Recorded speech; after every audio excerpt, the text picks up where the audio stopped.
All right, folks. We are in Thoma-Sea Shipyard. It is Tuesday morning, a little bit after 7 on, what is this, the 13th? And we are moving the kid into dry dock. And by we, I don't mean us, but the fine folks at Thoma-Sea, as you can see here on my side. They are getting hooked up to the ship, and we're going into a floating dry dock, unlike what the New Jersey went into, which is a built-in ground dry dock. We'll be talking a little bit throughout the day about floating dry docks and how they work, and hopefully you'll be seeing one. So as we're going along, if you have any questions, throw them up in the chat, and our camera person, whether it's Miss Molly or one of our other staff, will be able to relay them and take the questions. Do we have anybody watching yet? Not yet. Watching yet, so I'm just broadcasting into the ether. The aliens will pick up our signal, and 10,000 years from now, somebody will go, "Who's that idiot?" Ryan Samansky should be watching. Libby Jones should be watching. They can feed me questions so that I don't look like a fool. Yeah. We have, what's the name of this book? This is the John Roads. No relation to John Boy Walton, I'm quite sure. Nobody's going to get their reference except old people like me. We have one other tug standing by off to the side. And it's right alongside her dry dock. If you want to see the dry dock that we're going into. We will be moving Kidd out from her mooring right here, out into deeper water. The dry dock will come out about 15 feet where it's resting right now against the shore. It will sink down, and then Kidd will be moved backwards into the dry dock while it's in its sunken position. And then they will begin the process of mooring her to the dock and gradually pump out the tanks, make the dock rise, and divers will ensure that the ship is lined up on her keel blocks and bilge blocks just right.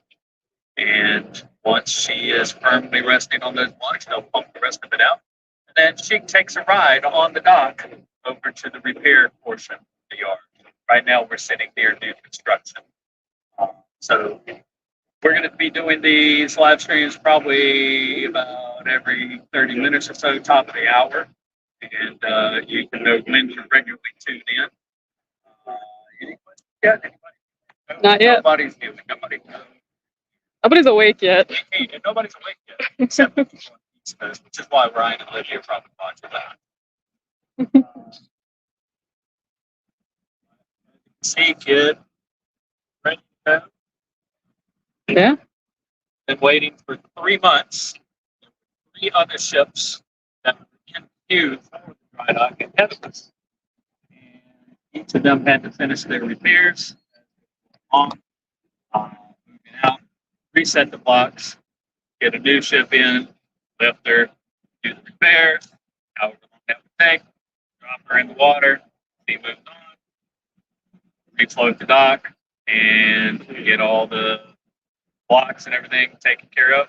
New ship, because each one has a different configuration. Those 2 ships have the same configuration, even amongst Fletcher destroyers. The Sullivans would have a different setup than the Kidd, and the Cassignon would have a different setup than the Kidd. They'll be very similar, but each ship is just a little bit different. I like a fingerprint. So it's Kidd's turn now. They've spent the past couple of weeks getting the blocks set up, and today is the day we've been looking forward to. Some people have asked why we didn't go directly into dry dock, and the reason for that, of course, was waiting in queue. But we had to leave Baton Rouge when we did because of the rise and fall of the river. If you're not familiar with the Mississippi River, there is a 40-foot difference between high and low water seasonally in Baton Rouge.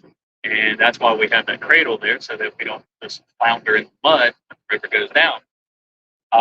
But we had high water. The high water was just going to be there for a moment, and we had to go while we had the opportunity.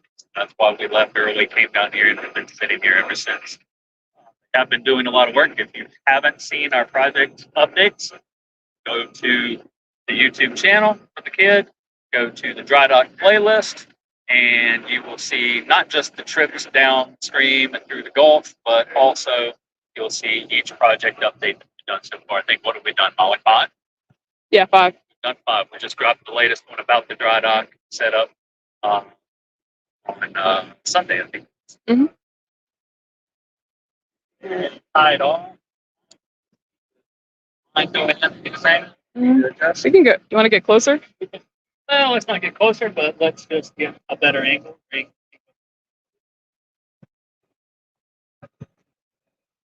There is another tug on the other side. They will be easing her out from between the seawall here and the dry dock. Somebody asked earlier, why the dry dock not moving out and sinking first? If the dry dock moves out, then it's a narrower window to get Kidd out of her current berth. So they're giving Kidd plenty of leeway to get her out. And then once she's out, then the dry dock will move out and begin to sink. Got a little movement here from the John Boy. Is the mic? Do we have to hit that button to connect the mic? I don't think so. We're going to test something out technically real quick. Okay. And we tested it out, and we found out that we were correct all along. So Tim knows what he's talking about. Let's see. I'm looking for...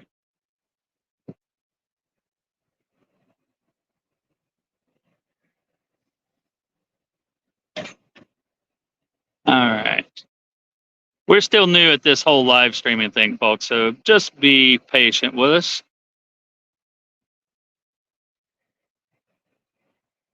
You want to take it? No, we're good at the moment, unless you got something you want to get some filming done. All right. So Miss Molly is going to get on some cameras, and along with Brandon Meyer, I'm not sure how he pronounces it. I've known him for 5 years now. No, I've known him for 7 years now. I should know how to pronounce his last name, but I'm horrible with names. So we are getting ready. Texting Libby, she told me to let her know. We're communicating with others in the historic fleet right now. And we're easing off. And we should be casting off lines very shortly. And I cannot zoom in this function. It's a nice shot of the John Boy.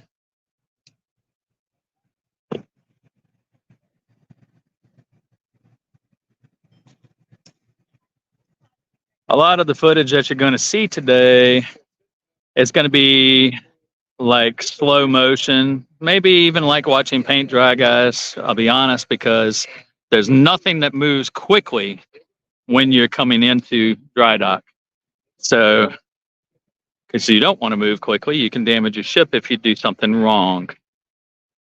So if it seems a little slow, you can jump out, eat some breakfast, jump back in, and we will be here, as I said, at the top of every hour, and we'll be going for 15 minutes or so.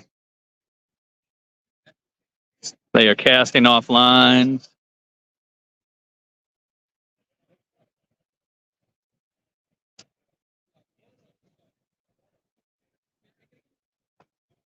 Yeah.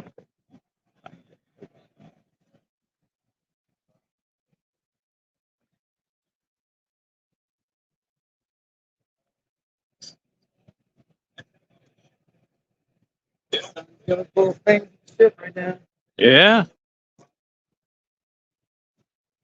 If you heard that voice, that was Brandon. Brandon is our documentarian. Is that a word, Brandon? Sure. I'm making that word and we're putting it in the Oxford Dictionary.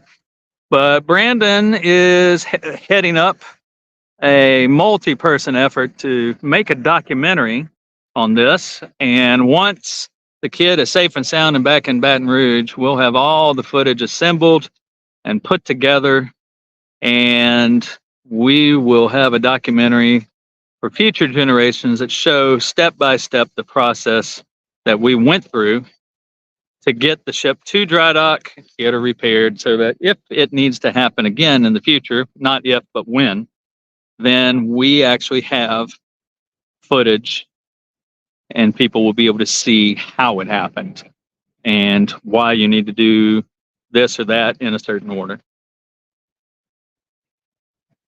And there's a shot of Mr. Brandon doing his film duties.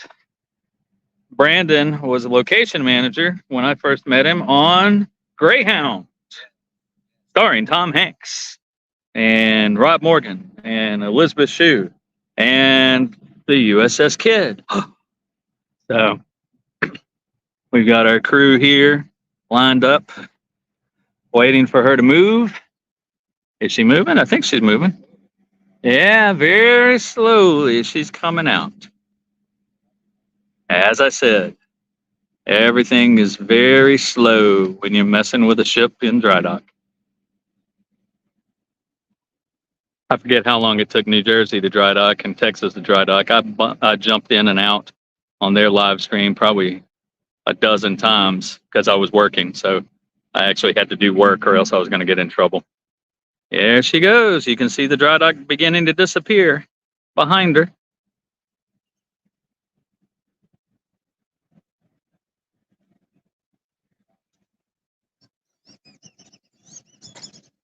And I don't know about you guys at home, but for those of us that work aboard her day in and day out, seeing KIDD in motion horizontally versus vertically going up and down with the river is a real treat. It's something that we just don't see day to day. And that's part of the reason we're documenting all this, so that we'll always be able to see her in motion whenever we want. Historical footage of her is very rare. The battleships, the carriers, all of them, those big ships are sexy. We know it. Everybody loves the subs. Everybody loves the carriers. Everybody loves the battleships.